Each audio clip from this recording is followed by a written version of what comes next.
A paz do Senhor para todos. A nossa lição de hoje é a lição de número 6 do terceiro trimestre do ano de 2024, que tem por título o livro de Esther. O texto áureo que se encontra em Esther 4,14 nos diz: porque se de todo te calares neste tempo, socorro e livramento doutra parte virá para os judeus. Mas tu e a casa de teu pai perecereis. E quem sabe para tal tempo como este chegaste a este reino.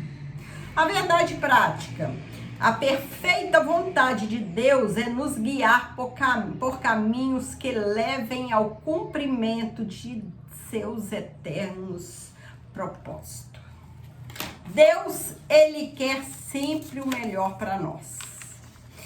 Nós devemos deixar Deus guiar os nossos passos. Nunca tomar uma decisão sem primeiro consultar o Senhor. Porque podemos tomar uma decisão errada e levar-nos para um caminho de sofrimento.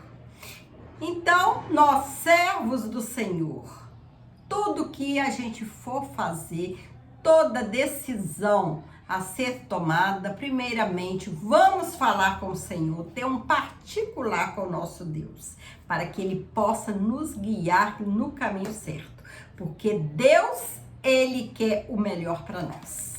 Mesmo que no início nós não enxergamos, que Ele quer o melhor, que aquela decisão vai ser o melhor para nós, mas lá na frente nós vamos ver que foi a melhor decisão, porque Deus estava conosco. É Deus que nos guiou.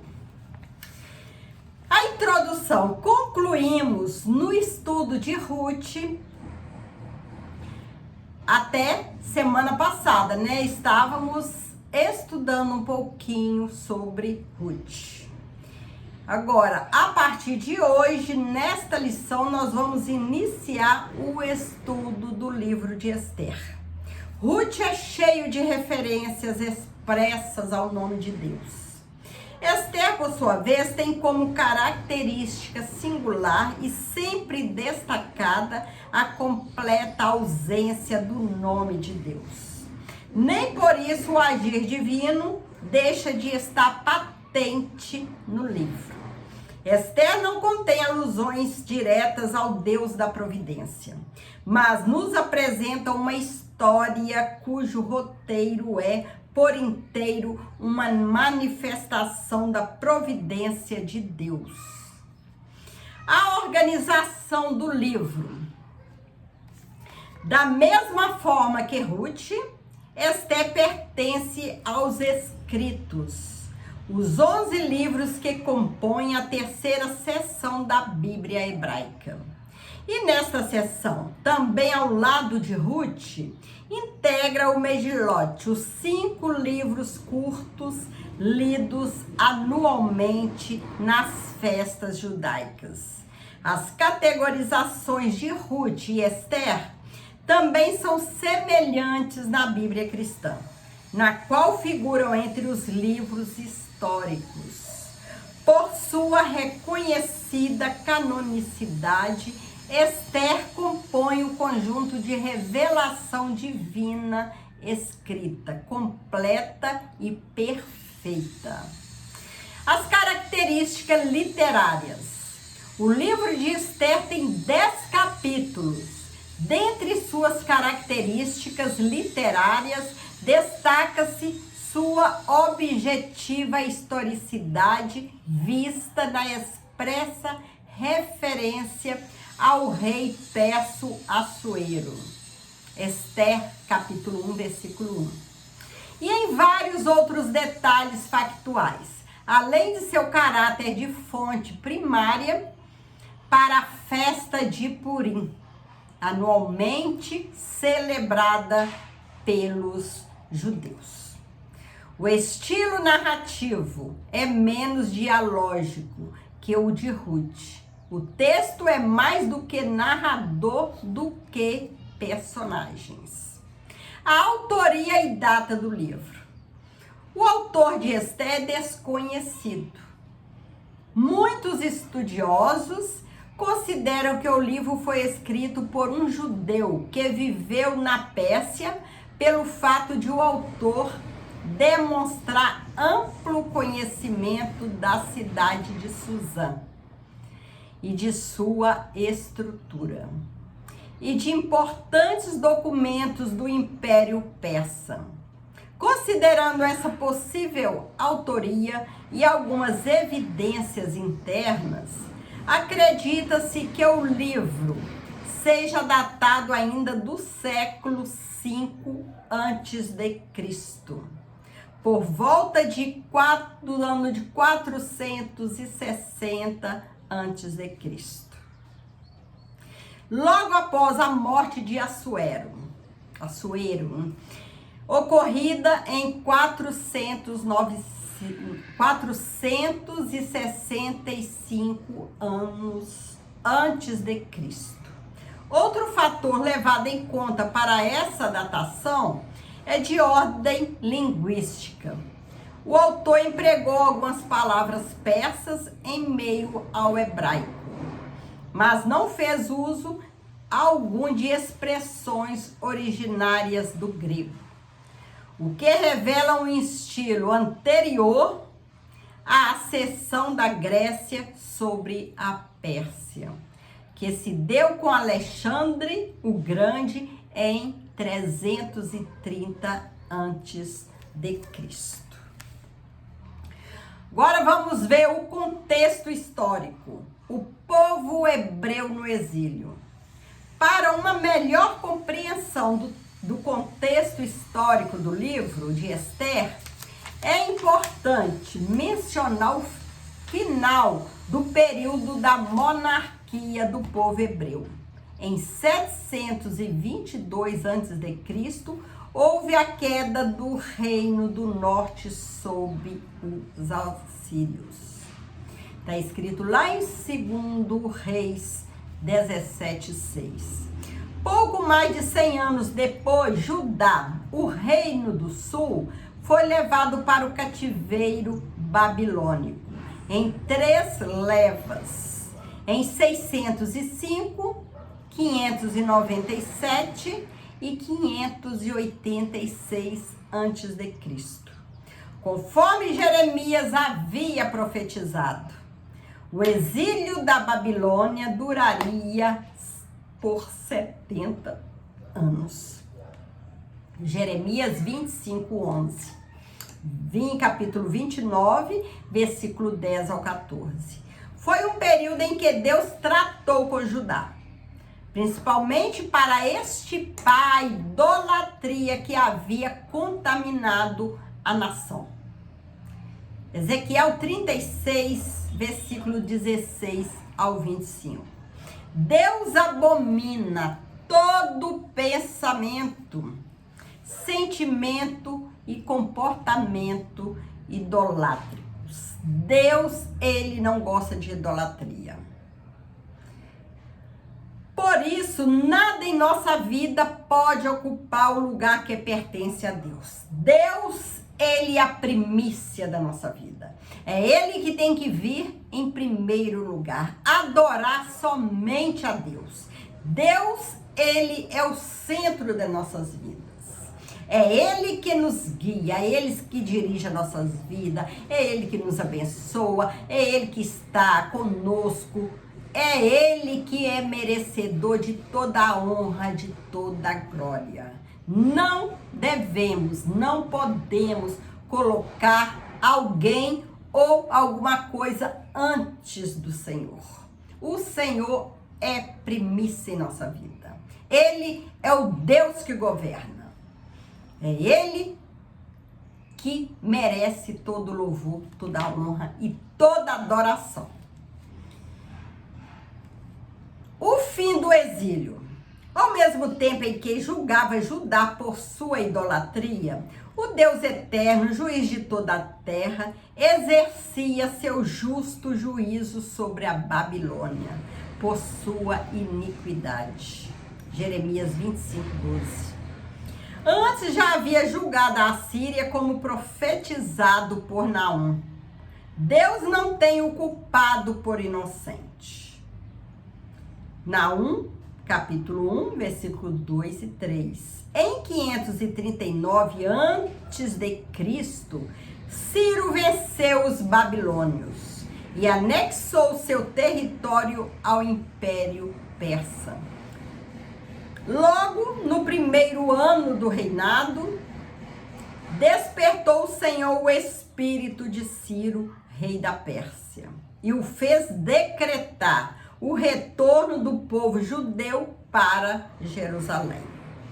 Daniel havia se humilhado diante de Deus, jejuando e orando fervorosamente para a restauração de Jerusalém, confessando os pecados da nação de Israel. Daniel, capítulo 9, versículo de 1 ao 19. O ensino bíblico a respeito de nosso relacionamento com as estruturas de poder terreno é sempre confiar na soberania divina. Sempre confiar no Senhor. Que o Senhor é poderoso, que o Senhor é soberano e é Ele que nos dá a vitória. É Ele que nos dá respostas para tudo. É Ele que nos dá solução para qualquer problema que você estiver enfrentando. Se você estiver enfrentando um problema difícil, que para você, para o homem, é impossível, entrega para Deus. Deus, para Ele, não tem impossível. Não tem limite para Deus. Deus, Ele faz, porque Ele é o Senhor de tudo e de todos. Não cai uma folha de uma árvore sem a permissão do nosso Deus. Glória a Deus. Agindo assim, poderemos ter uma vida quieta e sossegada em toda piedade e honestidade, né? Quando nós entregamos nossas vidas nas mãos de Deus, deixamos Ele governar, guiar a nossa vida, cuidar de nós, porque Ele sabe o melhor. E contribuir para o cumprimento do maior propósito de Deus, que é a salvação de todos os homens, inclusive dos que não governam segundo os valores divinos. Deus, o desejo que Ele tem é salvar todos os homens. Porém, Deus, Ele deixou o homem decidir, ter livre arbítrio para decidir qual caminho ele vai seguir. Deus, Ele não quer, Ele não precisa de ninguém vir obrigado até Ele.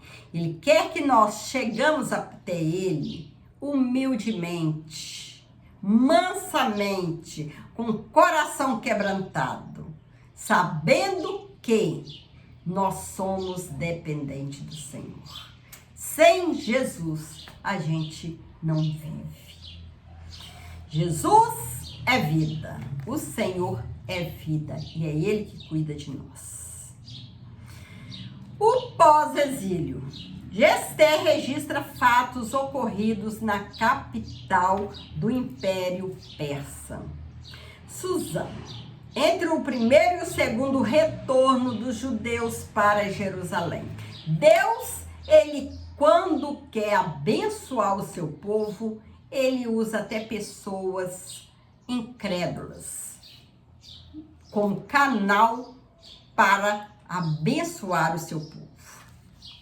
Mesmo quando o governo, os governantes não trabalhem a favor de Deus, Ele usa esses governantes para assinar leis a favor do seu povo. Deus, Ele é tremendo. Não há nada maior do que o nosso Deus. Esther registra fatos ocorridos na capital do Império Persa, né? Entre o primeiro e o segundo retorno dos judeus para Jerusalém. Estima-se que mais de 1 milhão de judeus viviam na região da Babilônia. Mesmo com o decreto de Ciro, que permitia a volta para Jerusalém, a maioria absoluta dos judeus decidiu pelo que lhes parecia mais cômodo: permanecer nas cidades que ocupavam na Babilônia. Somente cerca de 50.000 voltaram para Jerusalém no primeiro grupo, liderados por Zorobabel. No segundo ano do reinado de Ciro, 538 a.C., esse período da história é narrado do capítulo 1 ao capítulo 6 do livro de Esdras. Entre o capítulo 6 e o capítulo 7, há um intervalo de aproximadamente 60 anos. E na segunda metade desse período, que se passam os fatos do livro de Ester. 473 antes de Cristo. Propósito e a mensagem do livro. A providência divina. O principal propósito do livro de Ester é registrar o cuidado providencial de Deus com o seu povo. O cuidado que Deus tem com o seu povo. A despeito de suas escolhas fora de seu propósito. Ao decidirem permanecer na Babilônia, sob os domínios do Império Persa, os judeus olharam para a estabilidade que imaginavam ter conquistado. Não apenas no aspecto econômico, mas também cultural, social e religioso. Os persas tinham fama de benevolência com os povos que dominavam, principalmente quanto à liberdade religiosa. O retorno a Jerusalém exigia renúncia e disposição para uma viagem penosa e para a dura reconstrução de uma cidade totalmente destruída. Para muitos, pareceu melhor ficar na Babilônia. Isso pode, acontece muito na atualidade, Quando falamos de Jesus, falamos do Evangelho, para a pessoa aceitar Jesus se quiser alcançar o céu. Mas muitos acham uma vida penosa, ficar servindo somente a Deus e deixar toda a luxúria do mundo aí fora, largar toda a vaidade, tudo que não provém de Deus, tudo que desagrada a Deus, Largar tudo e vir servir a Deus. Muitos acham difícil, então preferem ficar lá no mundo, como muitos judeus preferiram ficar na Babilônia. Mas o Senhor é conosco. Aquele que Ele chama, aquele que larga tudo para seguir Jesus, Ele cuida. Ele cuida nos mínimos detalhes de tudo que a pessoa precisa. Não precisa ter medo de largar tudo para seguir Jesus. Que Jesus, Ele quer o nosso bem e Ele nos ajuda e nos leva para o céu. É Ele que nos dá paz, que a paz verdadeira somente vem do Senhor. A luz verdadeira que ilumina nossos passos, nossa vida, é Jesus. Sem Jesus, o homem vive na escuridão.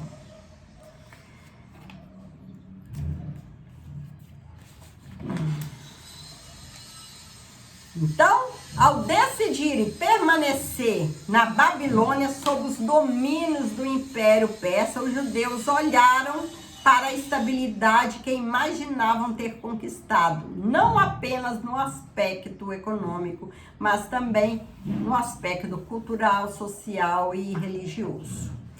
Os persas tinham fama de benevolência com os povos que dominavam, principalmente quanto à liberdade religiosa. Para muitos, pareceu melhor ficar na Babilônia, né? Como já disse, muitos preferem ficar lá fora no mundo usufruindo, né? Das belezas, entre aspas, que o mundo oferece, né? Mas só que traz a morte espiritual, né? Se distancia. O que é morte espiritual? É distanciamento, né, entre Deus e o homem. É cada vez caindo mais no pecado. Quantos e quantos já largaram a presença do Senhor, né, para viver no mundo de pecado, um mundo que a Bíblia nos fala e nós acreditamos que um dia vai ter fim. Agora as coisas de Deus são eternas, maravilhosas.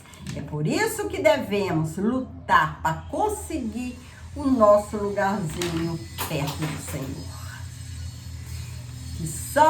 A Bíblia relata, né, que por mais belo, igual tem muitas coisas muito belas, muitos lugares belíssimos aqui na terra, né?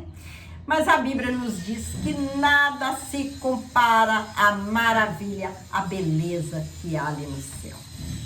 É tremendo. Devemos nos esforçar para chegar lá. Uma falsa estabilidade. Esther nos transmite uma mensagem, o perigo de confiar nas falsas estabilidades que as estruturas do mundo nos oferecem e costumam parecer muito vantajosas. É por isso que nós precisamos do Senhor, né? Quando a gente for tomar qualquer tipo de decisão. Porque ao nosso olhar, né? Pode parecer que é muito vantajoso a gente seguir para aquele caminho. Com Deus, ele vai abrir os nossos olhos. Ele vai nos fazer ver que aquele caminho que parece bom, o final é de morte. Estavam tudo indo muito bem em Suzã, até surgir a ordem de extermínio total dos judeus. A falsa segurança que eles tinham foi embora. O povo de Judá dependia novamente da intervenção divina para a sua sobrevivência. Esther nos mostra Deus agindo mais uma vez, como Deus não deixa o seu filho, o seu povo perecer. Deus, ele entrou com providência para a sua sobrevivência. Esther nos mostra Deus agindo mais uma vez, movendo as estruturas humanas. Agora no grande e poderoso império persa. Seja qual for a circunstância, é melhor confiar no Senhor do que no homem. O Deus, ele só quer o bem para nós. Deus, ele é amor. Deus é tudo de bom. Agora, o homem, nós não podemos confiar. Confie somente em Deus. A festa de Purim. O livro de Esther tem como propósito também registrar a instituição da festa de Purim, ordenada por Mardoqueu, depois do grande livramento que os judeus receberam. Purim é o plural da palavra pur, que significa lançar sorte. Conforme Esther, capítulo 3, versículo 7, Amã lançou sorte para fixar o dia da morte dos judeus. A festa comemora a frustração desse nefasto plano diante da providencial ação divina para a libertação de seu povo. A soberania de Deus não encontra limite. Deus nada limita a vontade de Deus. Não há limite para Deus. Ele age em qualquer época ou lugar para cumprir os seus propósitos. Não há limite, não há porta fechada que Deus não possa entrar. Não há caminhos que Deus não possa passar. Deus, para cumprir os seus propósitos, Ele age em qualquer época, em qualquer lugar e qualquer hora. Deus, para te abençoar, Ele tem os seus propósitos. Ele tem os seus propósitos para abençoar e guardar o seu povo. Deus, Ele cuida de nós. É Deus que nos guia. Devemos deixar Deus guiar os nossos passos, Deus cuidar de nós. Não podemos empinar o nariz e sair fazendo o que a gente quer, o que a gente acha que é certo, porque mais adiante quebraremos a cara, né? Que o Senhor possa ter misericórdia, né, dessas pessoas que ainda não conhecem o Senhor, as pessoas que largaram o Senhor por causa de coisas pequenas. Que o Senhor possa ter misericórdia de cada um, dar mais oportunidade para essas pessoas chegar até Ele, porque Deus, Ele é a única solução para nossas vidas.